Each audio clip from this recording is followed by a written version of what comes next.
Hello. Hi, Professor. Hello. How How are are you? you? Let me Fine. just see something. Yeah, I'm I am just Jose. hold on for one Okay, second. I'll be right with you. right. No problem. Oh, okay.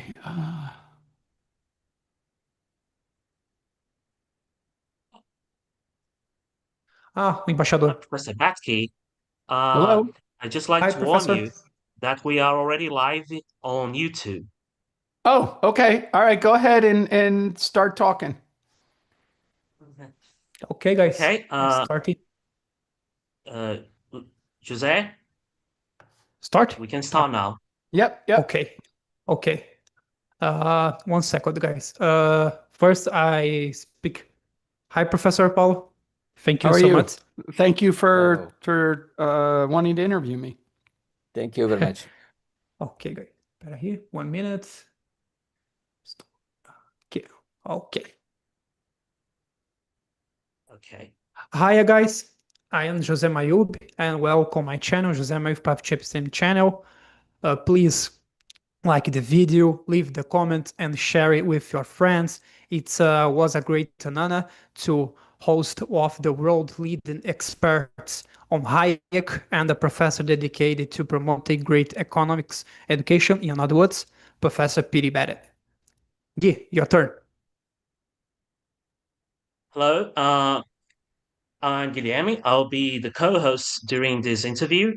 I am an economics undergraduate that has also studied philosophy, and it's an immense honor to be in the presence of Professor Boettke because he was one of the first people who opened my eyes to the profound philosophy and economic theory that Hayek used to used to uh, advocate for. So, thank you so much for having me. No, So, appreciate the guys, comments both of you made. thank you, Professor Peter. Guys, a brief introduction, Professor Peter. Professor Peter Boettke, Distinguished Universe Professor of Economics and Philosophy in George Mason University, Director of the Hayek Program from Advanced Study in Philosophy, Politics, and Economics, Mercator Center at George Mason University. Professor Peter, it's an honor having you here. Thank you very much. Professor Peter, let's start on a personal question. What motivated you to study the astronomy school, and what first drew you to write of Hayek, and which of his insights is to surprise you today? So the first thing is that I had an amazing economics professor. His name was Hans Senholz. He was Ludwig von Mises's first PhD in the United States from New York University. I went to a small college in Western Pennsylvania, Grove City College. I did not expect to take economics. I wasn't. That wasn't at all what I wanted to do with my life. But the major that I was taking required that you had to take an economics class. And Senholz was so engaging and inspiring that I wanted to learn more and more.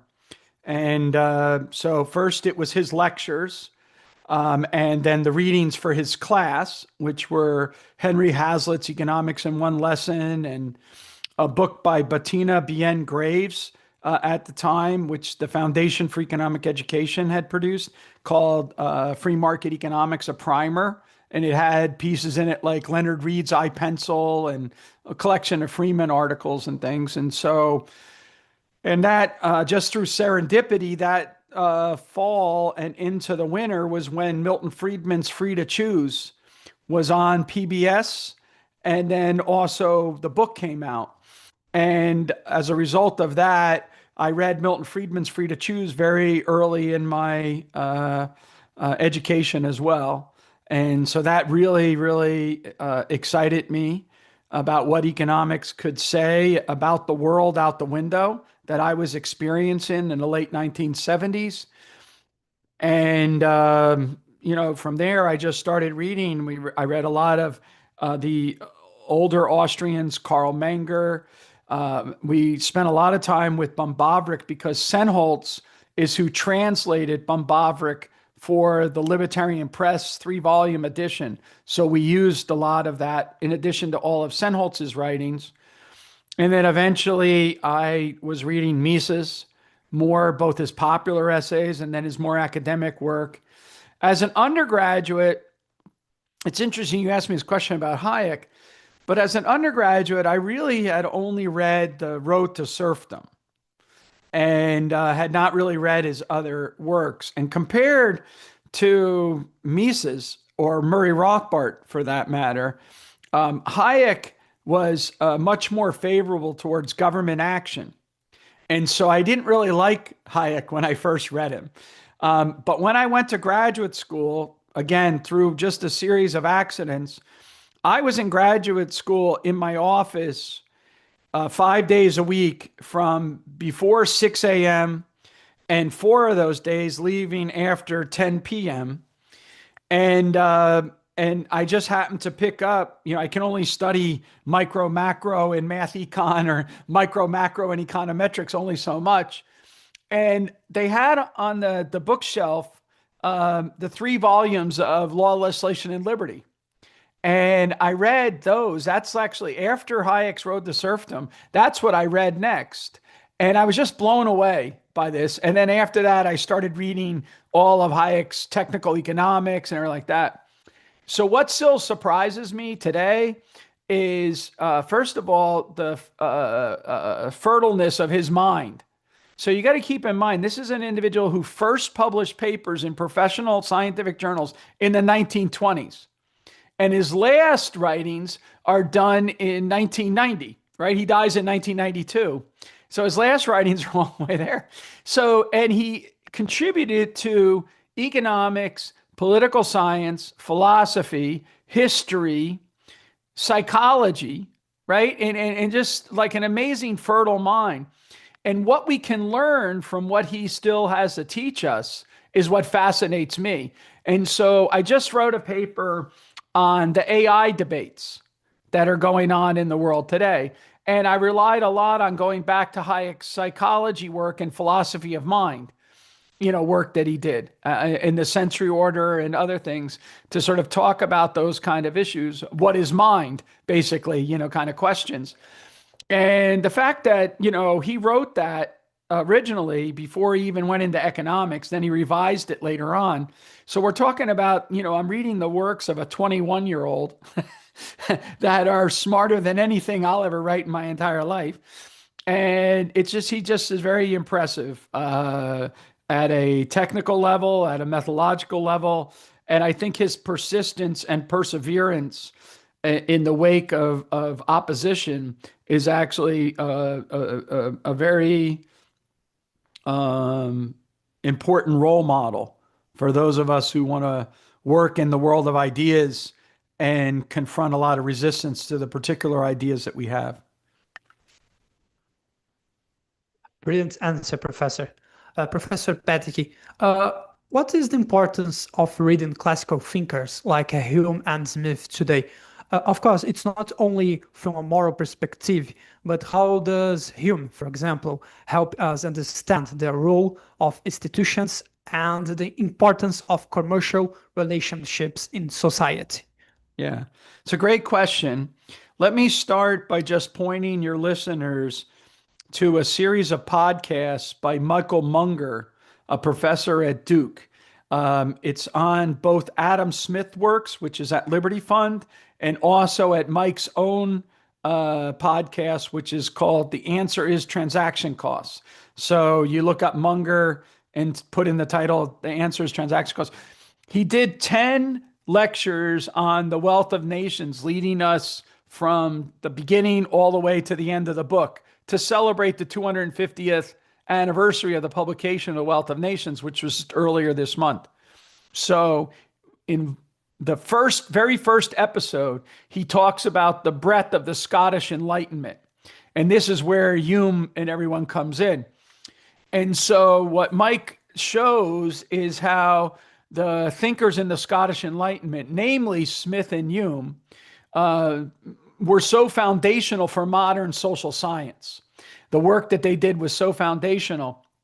And I would just point to Hume's discussion in a treatise of human nature, which was an examination of the role that property prices and the role that property, contract, and consent play in organizing social life. That is the stability of possession, the transference of those possessions by consent, and the keeping of promises.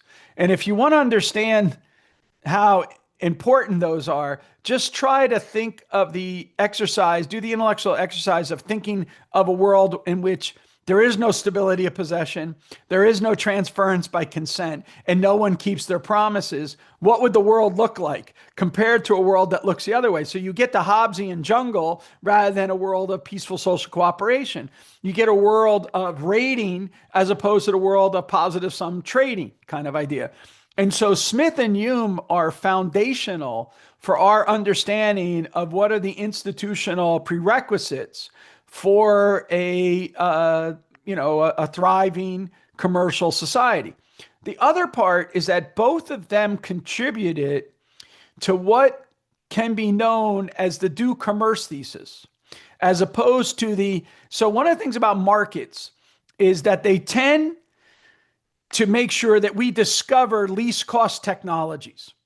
And they tend towards making sure that we take into account the full opportunity costs of our actions and our decisions.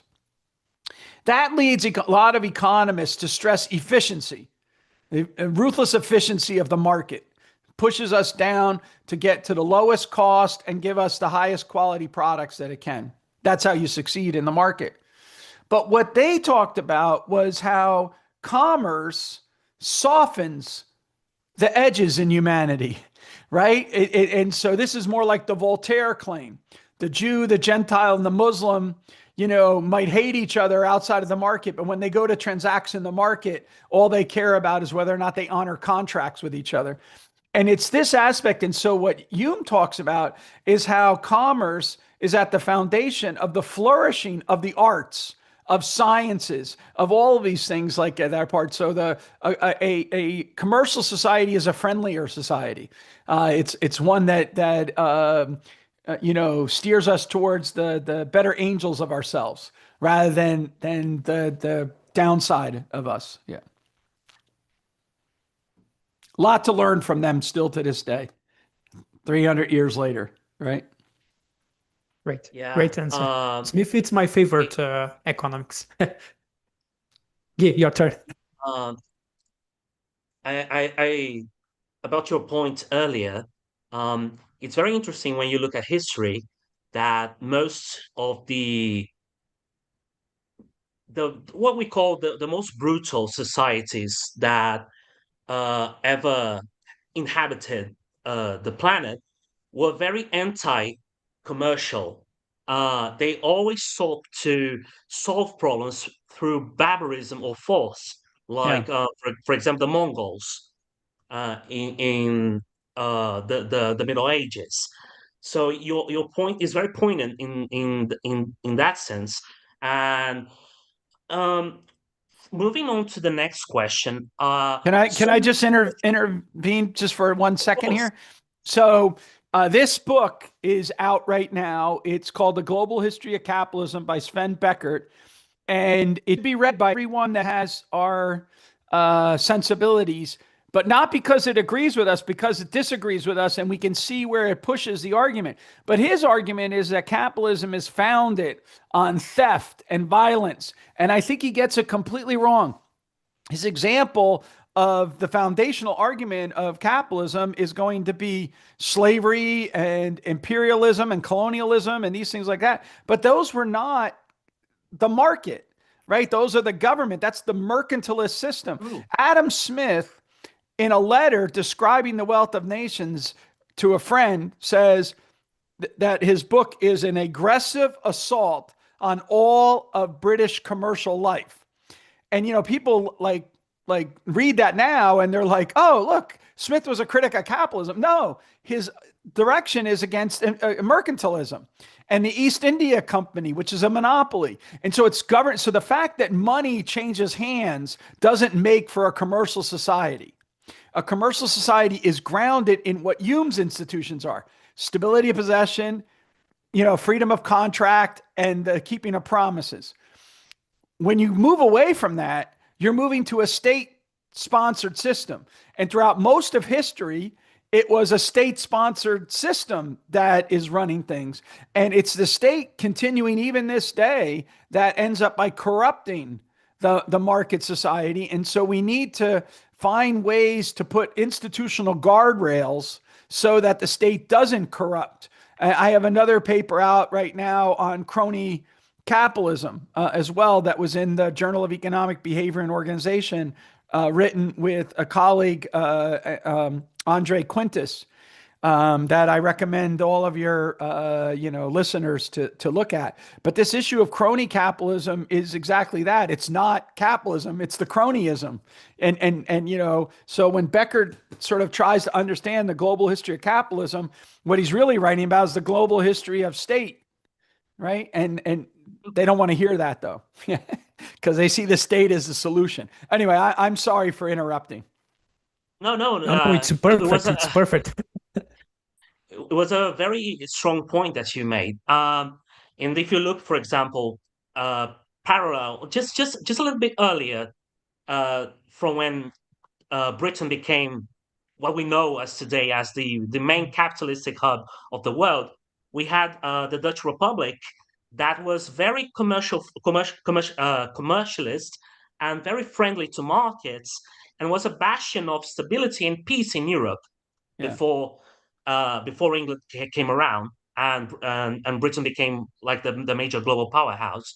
Um, so moving on to the next And question. relative to the rest of Europe, extremely tolerant, right? So Yeah, Jews true. migrated to the Dutch Republic because they were escaping the intolerance of Spain and other places like that.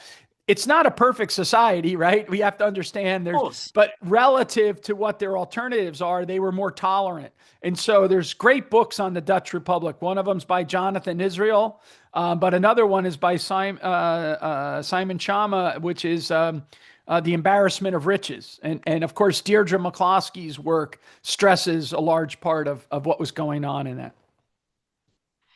Yeah, I always like to remind of Thomas Sowell's quote that you have always to compare Yeah.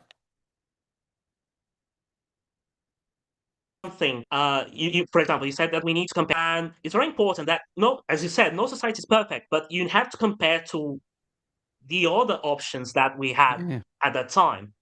So, Yeah. on to the next question. Some research in mechanism design appeared to formally vindicate Hayek's claims about markets processing information efficiently, but only in the no externalities case. Do you believe that this vindication represent a genuine common ground between the mainstream and the Austrian tradition, or does it feel hollow to you? So let me just say up front that the mechanism design history of the idea of it, is motivated by a desire to answer Hayek. So the one of the original people is a man named Leonard Horowitz, and he went and studied with Mises in Geneva and then Hayek at the LSE in order to try to understand their argument so he could design a system that would be informationally capable of responding. Then, mechanism design takes a variety of ways in which it goes with information economics. It's a very rich body of literature. But by the way, and Hurwitz, when he won the Nobel Prize, he dies before he wins the Nobel Prize, dies after he wins, but before he could accept it. But his Nobel lecture was titled "Who Guards the Guardians?" in which he raises the public choice problem of, okay, so now I have this mechanism designer. How do I make sure that, he's going to be benevolent rather than malevolent kind of thing, right? All right. But, people like Al Roth, who have tried to design auctions for kidneys, Paul Milgram, Roy Radner at an earlier stage that was doing this kind of what Paul, Eric Maskin, all of these people have made, significant contributions to technical economics of which they think they are drawing or responding to aspects of Hayek. But I think it's only because they flatten the concept of knowledge to information processing. So rather than the kind of learning and discovery aspects, which Hayek wants us to think about, they flatten it to informational processing. And they want to try to find a informational process mechanism that will be able to be incentive compatible and therefore achieve the results.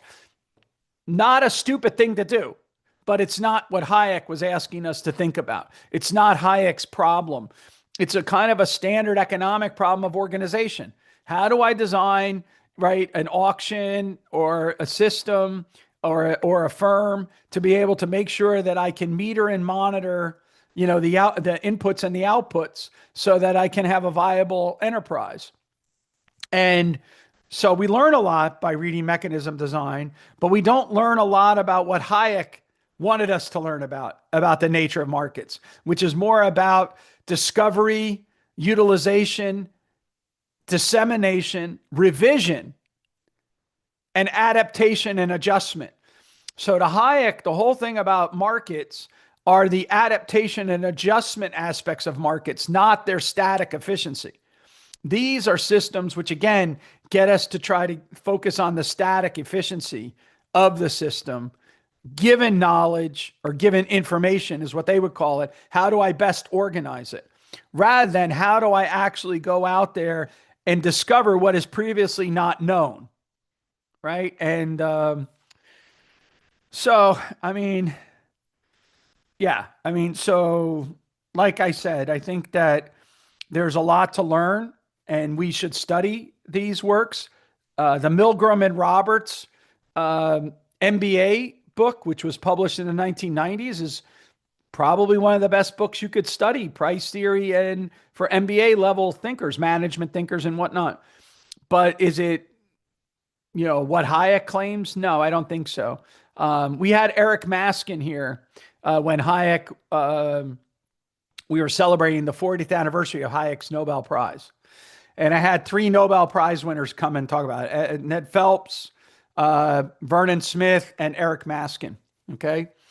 And then we had Israel Kirzner talk earlier, who I think should have won a Nobel Prize, but he hasn't yet. But anyway, so we're sitting there and Eric Maskin basically lays out his story about information processing.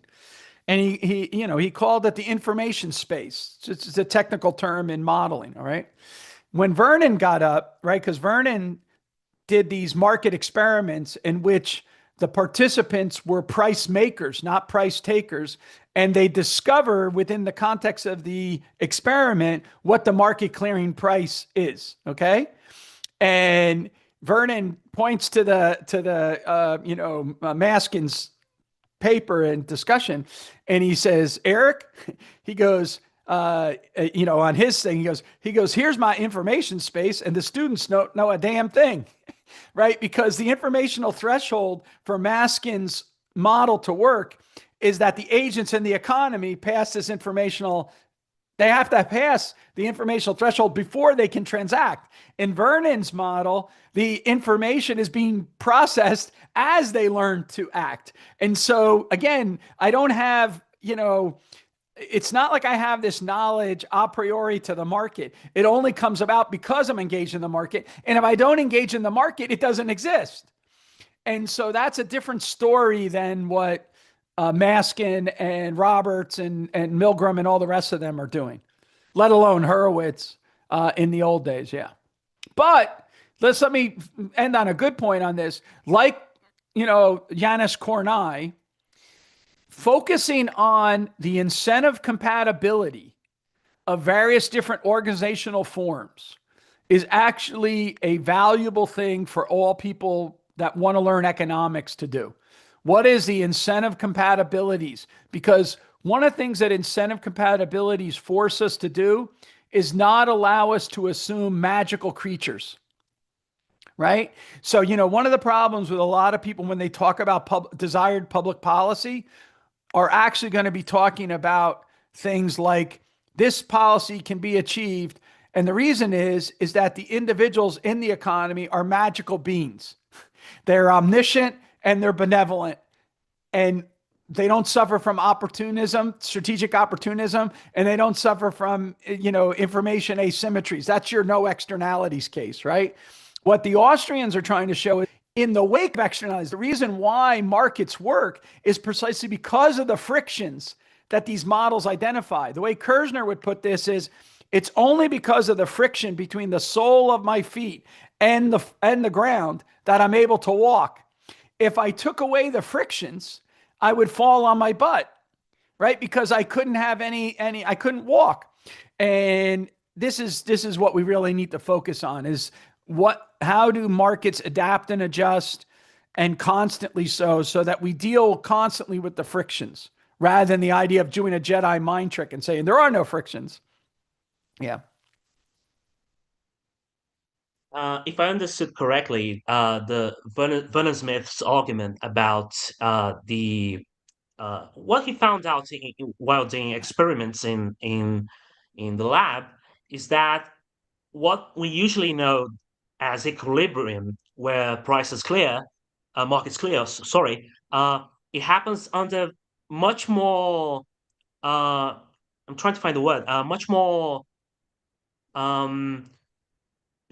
less, Yeah. with less Assumptions. requirements than, Yeah. yes, So in true. our Thank standard you. theory, you need to have, a series of assumptions. Large numbers is one of them. Large numbers, everyone is a price taker. They have full and complete information, blah, blah, blah.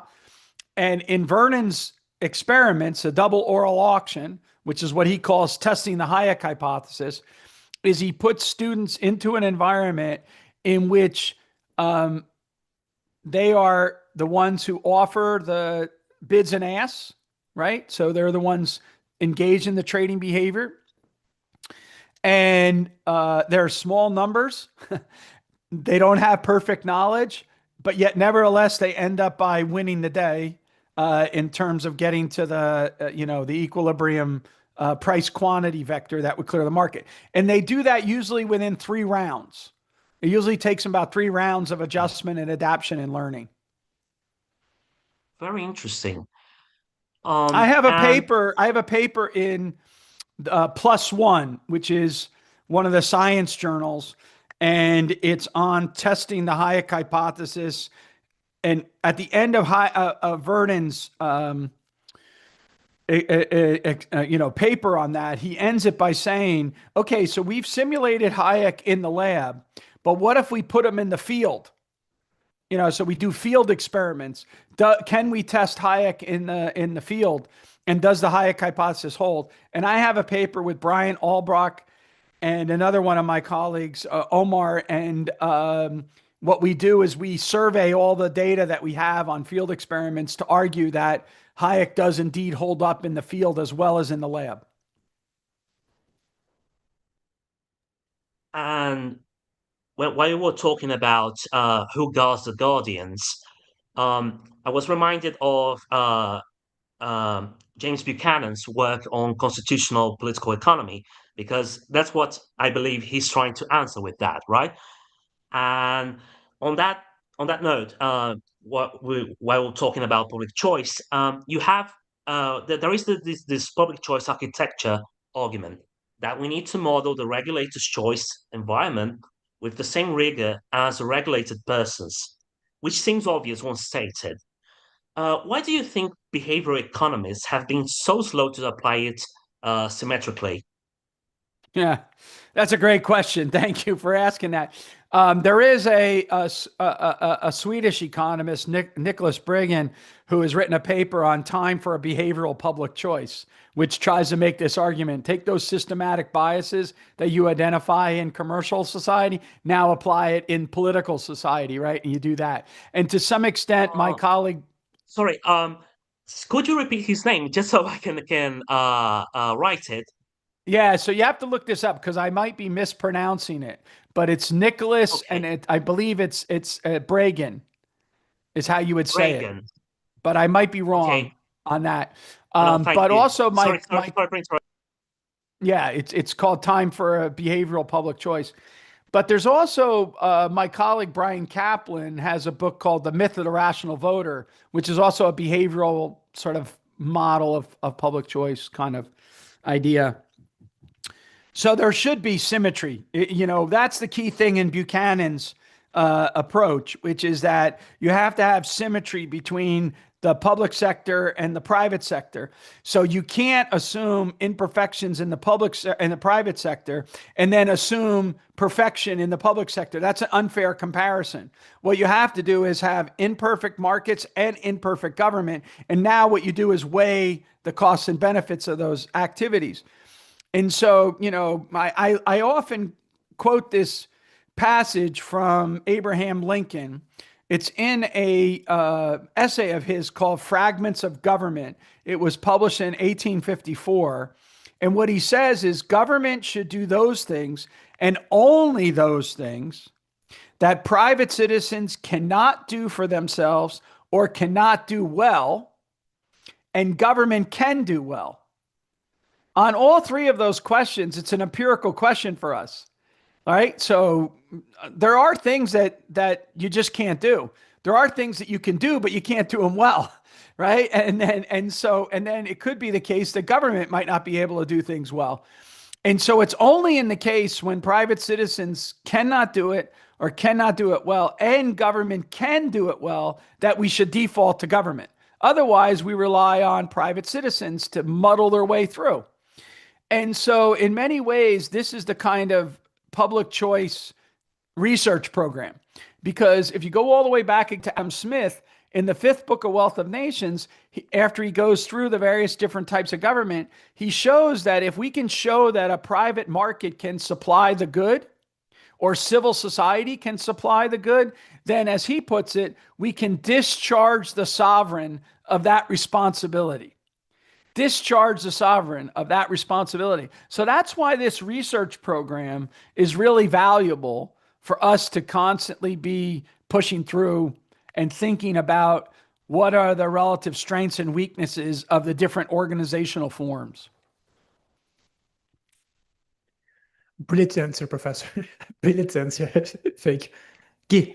So, the next question, you have a parable about, I don't know if I'm pronouncing that right. It's been a while Yeah, yeah. since, Yeah, that's right. about a Roman emperor who's asked to judge a singing contest and awards the prize to the second contestant before hearing him or her sing. Um, Reasoning that she cannot be worse than the first one, which kind of captures the pre-public choice analysis error. Yeah. And but critics might say that after decades of public choice research, mainstream economists have absorbed that lesson. Do you think the field has generally internalized comparative institutional analysis, or do you think that mainstream economics is still defaulting to the market failure equals government intervention? Again, these are really great questions. First, let me just clarify that parable is not me, it's Gordon Tullock.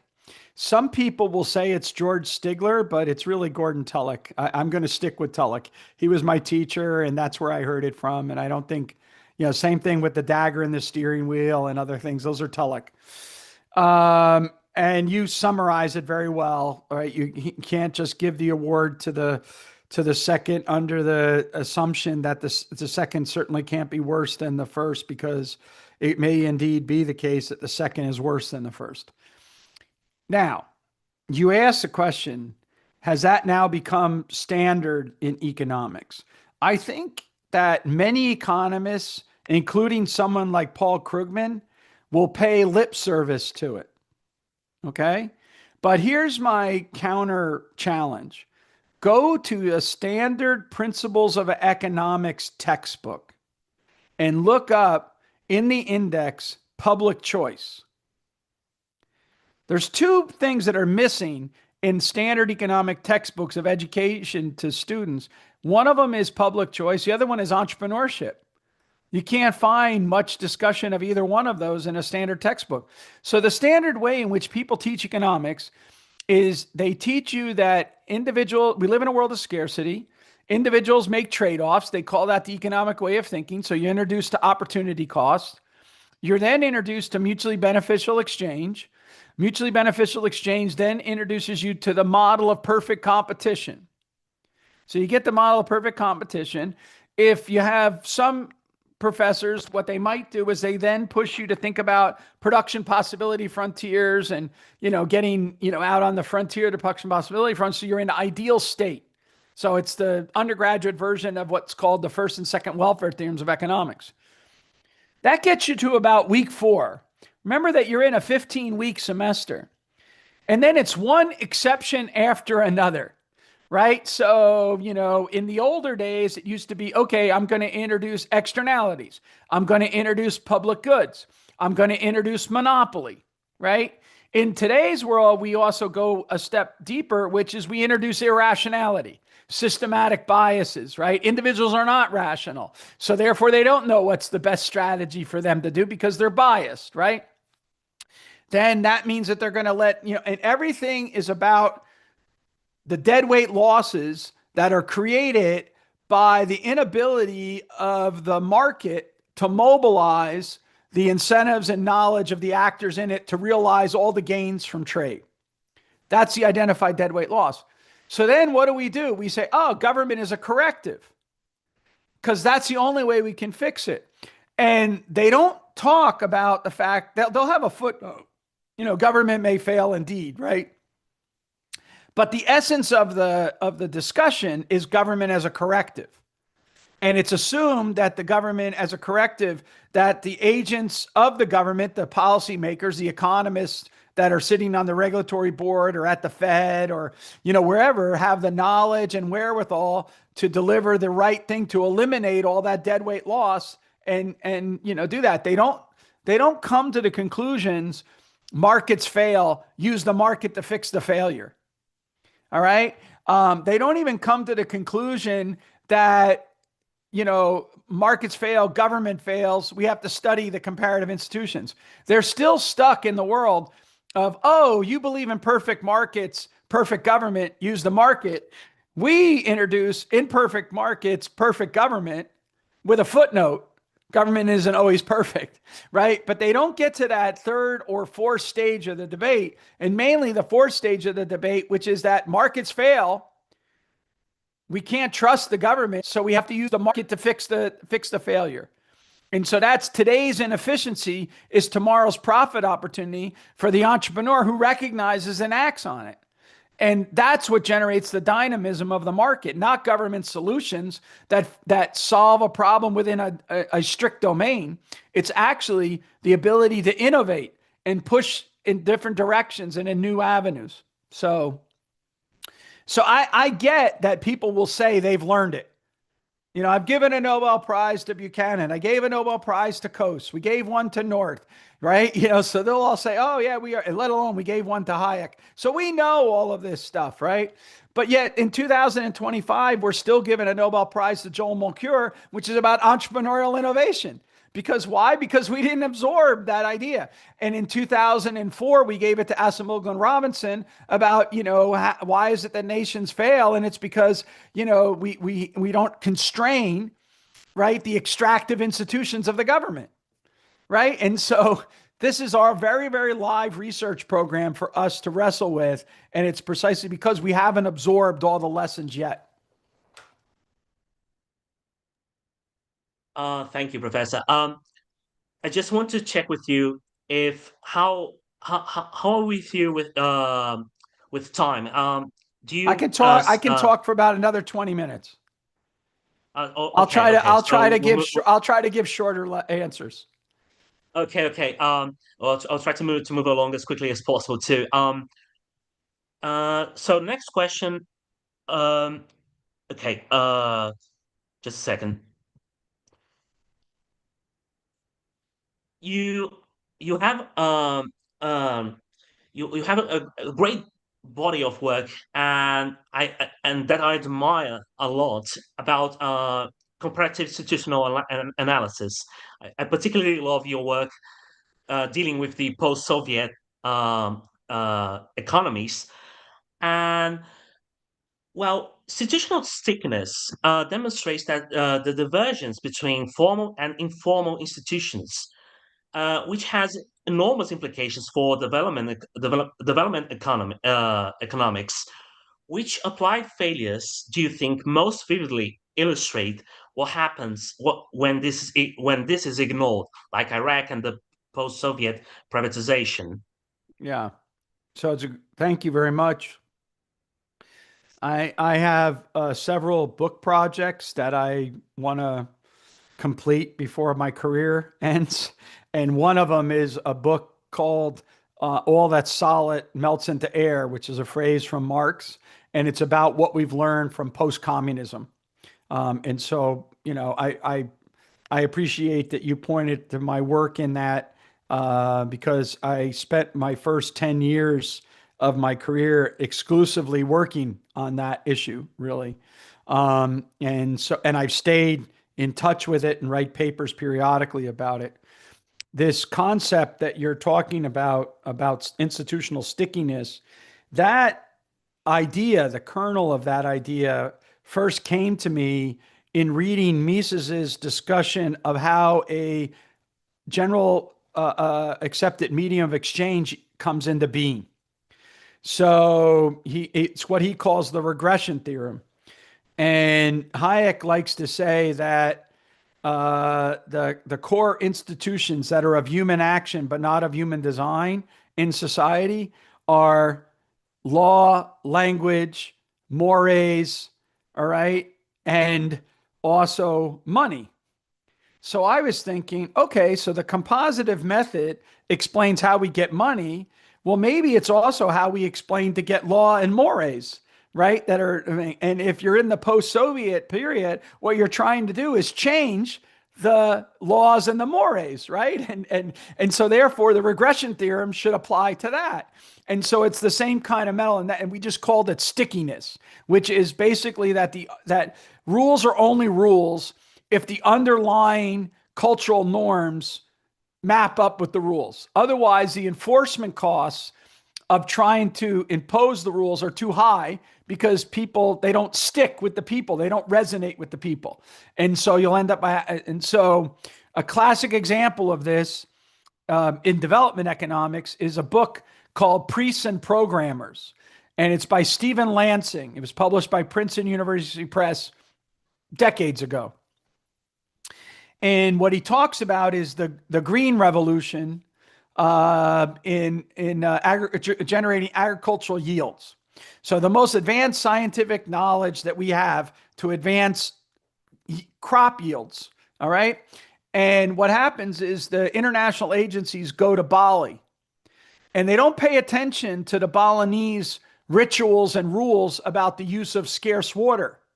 Instead, what they do is they say, look at our model of how we're going to increase, agricultural output, crop yields.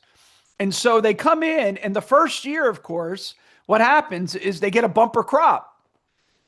But then the next year, because they didn't take into account what the religious codes had already embedded in it about the way in which water flows in the particular climate and conditions of Bali, they had a drought and pests all over the place. And then the agricultural yields collapsed. So this is an example in which the indigenous culture actually had greater knowledge than the most advanced scientific knowledge. And so to the extent that we can deploy scientific knowledge, it has to fit or be constrained by the indigenous culture at the time of what they know. And so it's not that science can't improve upon existing things, but it has to be improvements on the margin, taking the indigenous situation as given, and you go from there. That indigenous was not formal rules. It was informal rules. And then what you have with the science is you're putting in the formal rules. So the formal rules have to map, not be in conflict with the informal rules. So another way to think about this is that when I'm studying any kind of economic phenomena, I want to study the property rights in use, not the property rights in form. So let's take a like a illicit market in the United States, so, right? Drugs, prostitution, in the old days, gambling or whatever, right? There are property rights, there's prices, and there's profit and loss in those phenomena, but they're all informal, right? Like if you have a bad deal with your drug dealer, you can't go to the cops and say, "Hey, this guy ripped me off on my cocaine, right? Can you enforce my contract?" And so that requires all kinds of alternative enforcement mechanisms and things like that. So in some of our research, we've called it everyday anarchism, right? Sort of like to talk about the anarcho-capitalist kind of idea. Everyday anarchism, it's a proof of concept. We see it right in front of us all the time. There's ways in which people do this. So the Soviet Union, for example, was a giant black market economy. The economist Hernando de Soto, right, who's in Peru, he recognized that there was implicit property rights for the squatters, right? He, in his story, in his book, The Other Path, and in The Mystery of Capital, he's trying to find ways to codify the uncodified property rights. Once they're codified, then the claim is that you'll be able to maybe get collateral for your property, and then you'll be able to grow and have a business and stuff like that. It turns out it's more tricky than DeSoto thought, precisely because people are worried about legibility with that once I go to the banks can still rip me off because there's not secure property rights, and so I stay out of the banks, all this stuff like that. But what's fascinating is thinking about this relationship between the de facto and the de jure opens up so much of institutional analysis just in a positive assessment. So, we talk about Austrian economics and behavioral economics and all these things like that. The way I like to summarize my research program is that I do rational choice theory as if the choosers are humans, meaning they suffer from all of the foibles of humanity. They have alluring hopes, they have haunting fears. And I do institutional analysis as if history matters, right? I can't just pluck institutions and put them anywhere. They have to be contextualized within this idea. But at the end of the day, I'm still doing a social science in which I believe that the explanandum is peaceful social cooperation and division of labor. And the explains, so that explanandum is the thing that needs to be explained, peaceful social cooperation.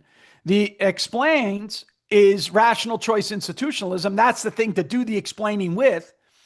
And so in that regard, that links us up with Austrian economics, law and economics, property rights economics, public choice economics, and you sort of see them as a conciliatory research program grounded in Austrian economics because it's grounded in the subjective utility of the individuals. It's grounded in the subjectivity of cost, the subjectivity of knowledge, the subjectivity of expectations.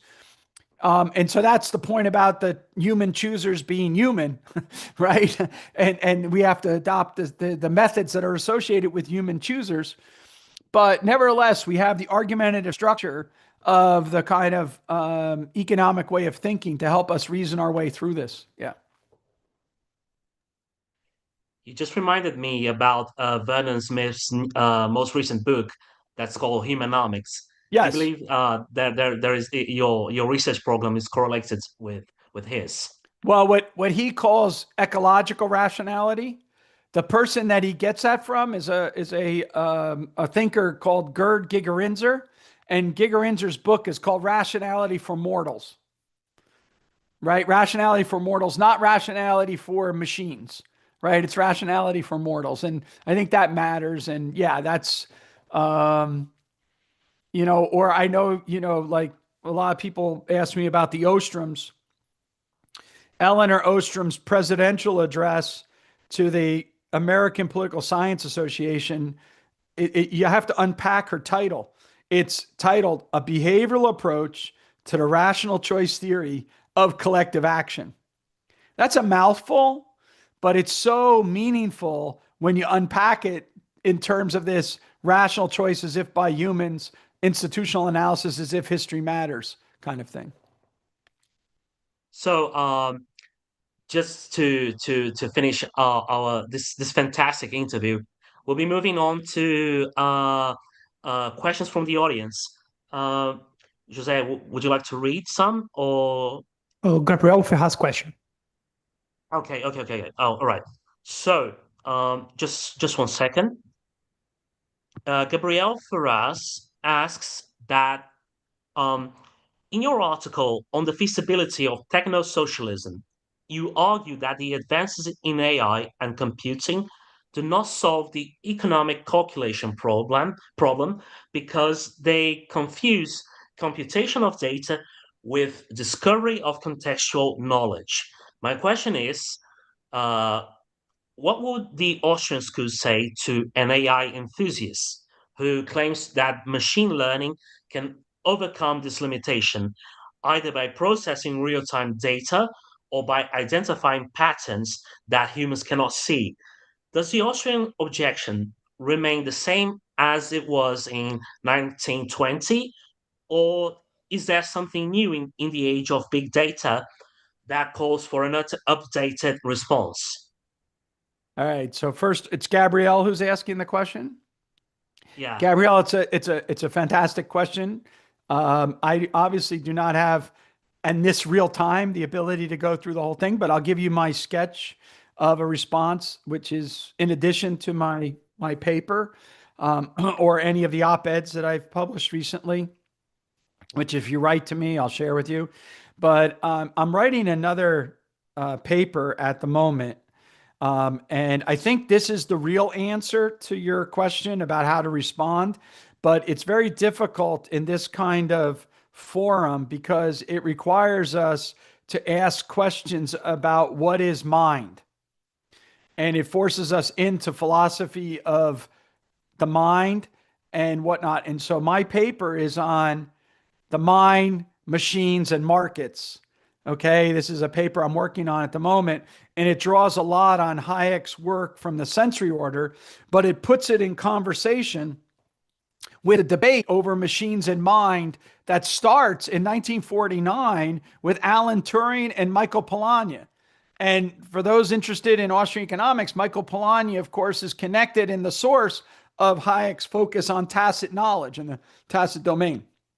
So I think to get a real answer to this question, you have to go into that. There's a philosopher named Barry Smith at University of Buffalo who's written a book on this, why machines won't rule the world. There's another guy named Eric Larson who has also written on this, and I recommend looking at their books on these questions. My old professor, Don Lavoie, was a computer scientist. And he was, in fact, one of the first programmers of AI to produce music. And as he always used to say it, I can reproduce Bach, but I can't reproduce Miles Davis. Reason is Bach is based on an algorithm. Miles Davis is based on improvisation. So, which way Davis goes is a lot different from Bach and the repeating of the algorithm. But, this one. And so this is the more direct answer in real time, but also the more vulnerable to the idea that, oh, just wait, another 5 years will improve more and everything like that. And that is the distinction between wicket learning and kind learning. And so what we know about computers is they are unbelievable in kind learning environments. The quintessential example of this is chess. But if you think about a chessboard, it has a finite number of spaces. Each of the pieces on the chessboard can only move in one way, right? They have specific rules about how they move. In the Man of Systems quote in Adam Smith, he even takes this on. He says, the problem with the Man of Systems is he thinks he can move the pieces of the chessboard, but those pieces on the chessboard have their own will. So that's like what humans are. A pawn can say, I don't want to be a pawn. I want to be a bishop. In the kind learning environment, the pawn can never be anything but a pawn. The bishop can never be anything but a bishop, right? The rook can only be a rook. In our life, human beings talk back. They want to be something different. They aspire, right? They rely on judgment, imagination, all kinds of things like that. So can machines do that? That's a big question. And so the alternative is wicket learning environments. In a wicked learning environment, the parameters are relatively free, not fixed. We're not talking about a finite space. We're not talking about given rules. Those rules have to be discovered in the action of choice itself.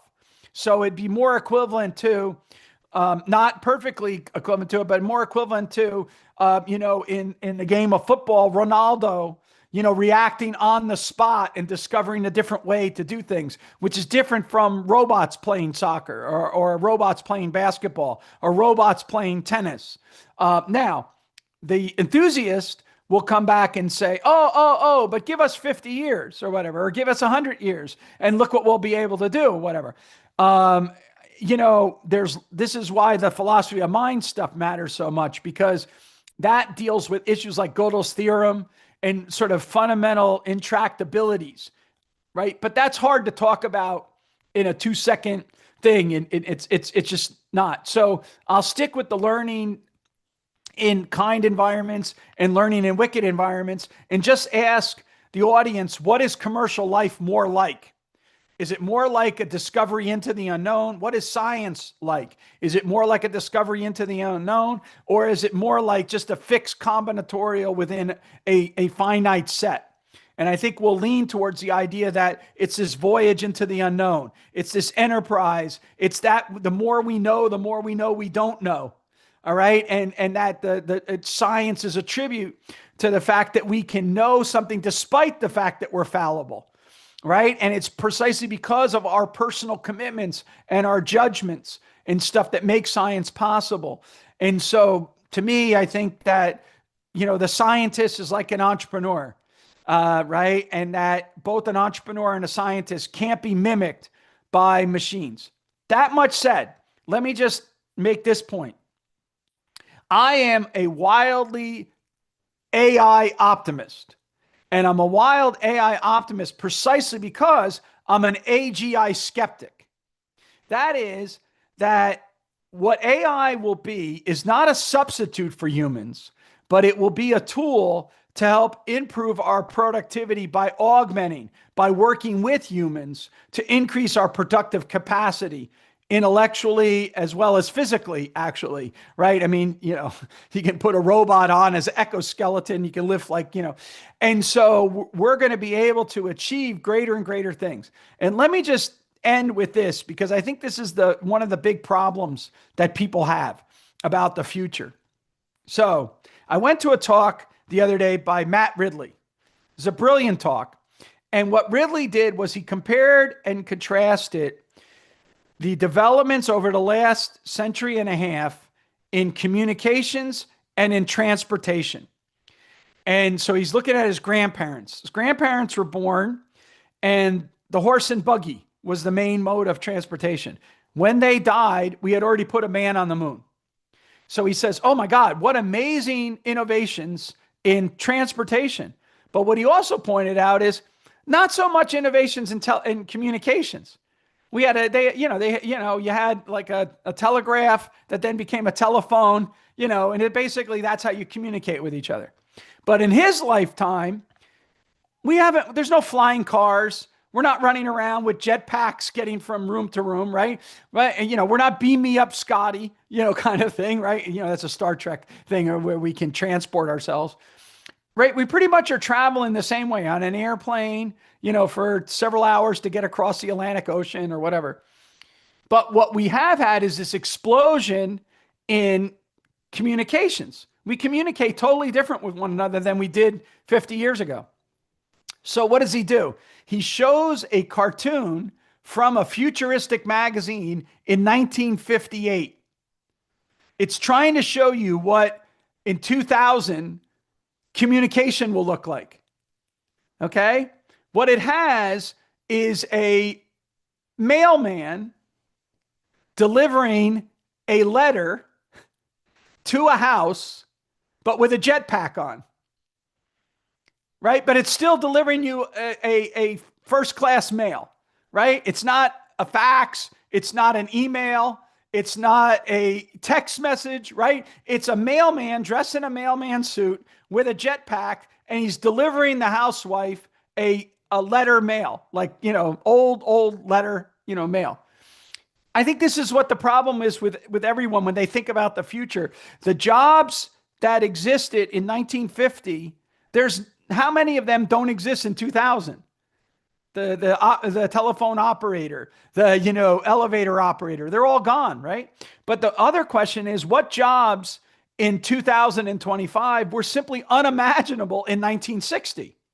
And so to me, I think the biggest problem with the downside concerns with AI is what's called in economics the lump of labor fallacy, the idea that there's a finite number of jobs, we're going to substitute out humans for these machines, and then all of a sudden the world's going to go to hell in a handbasket, and a lack of imagination. And I'll just leave you with one last thing just to take a shot at him. Paul Krugman in 2000 said by 2005, we will learn that the internet will have about as much impact on the economy as the fax machine. Right? You can find so many examples of very top people in their field saying really stupid things about what the future is going to hold.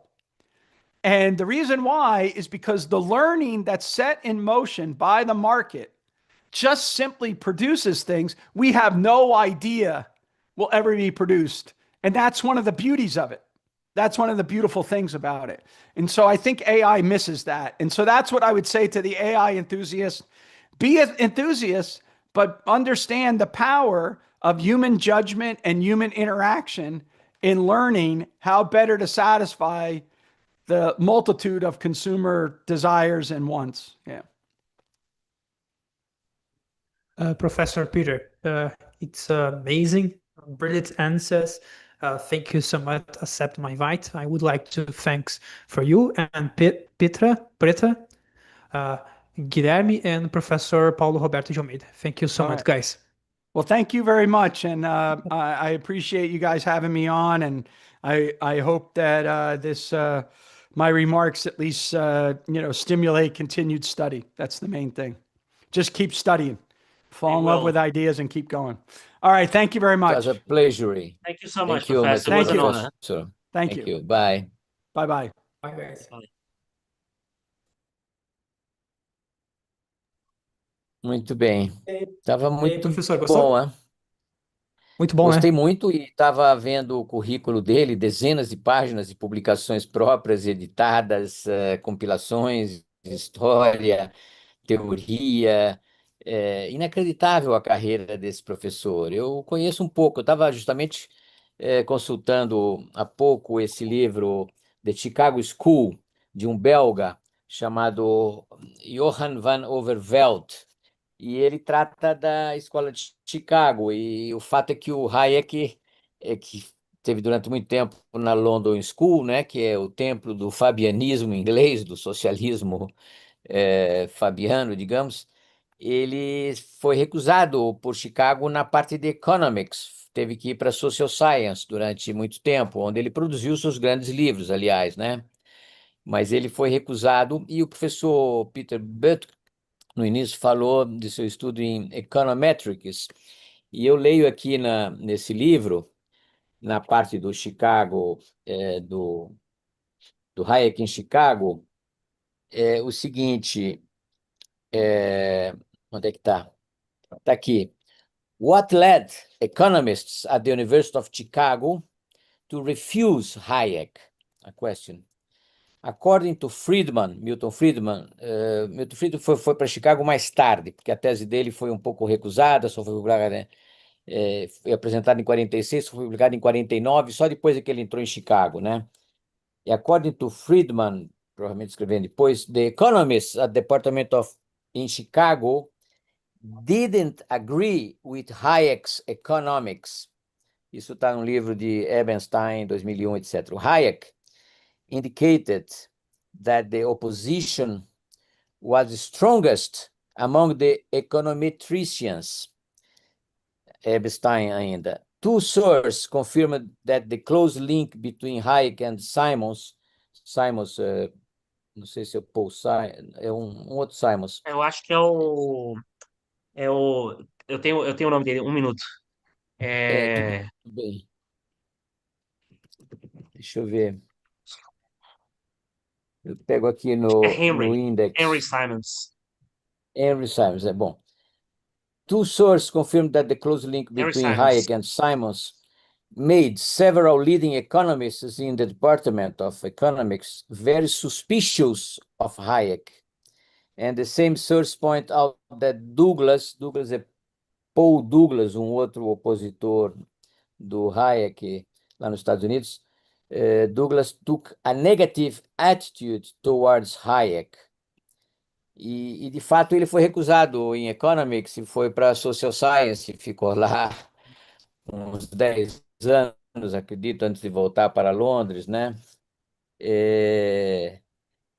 Em 1947, continua aqui o Johann van Vodewerp, da Chicago School, Hayek was joined by Knight foi um grande economista de Chicago, Friedman, que começou a trabalhar com Chicago recentemente, Director, um grande economista também, Oh, e director. Stigler, em creating the Mont Pelerin Society, quando eles criaram a Sociedade do Mont Pelerin, da qual fez parte o nosso diplomata, não economista, mas de direito, enfim, o diplomata que morreu aos 100 anos, o...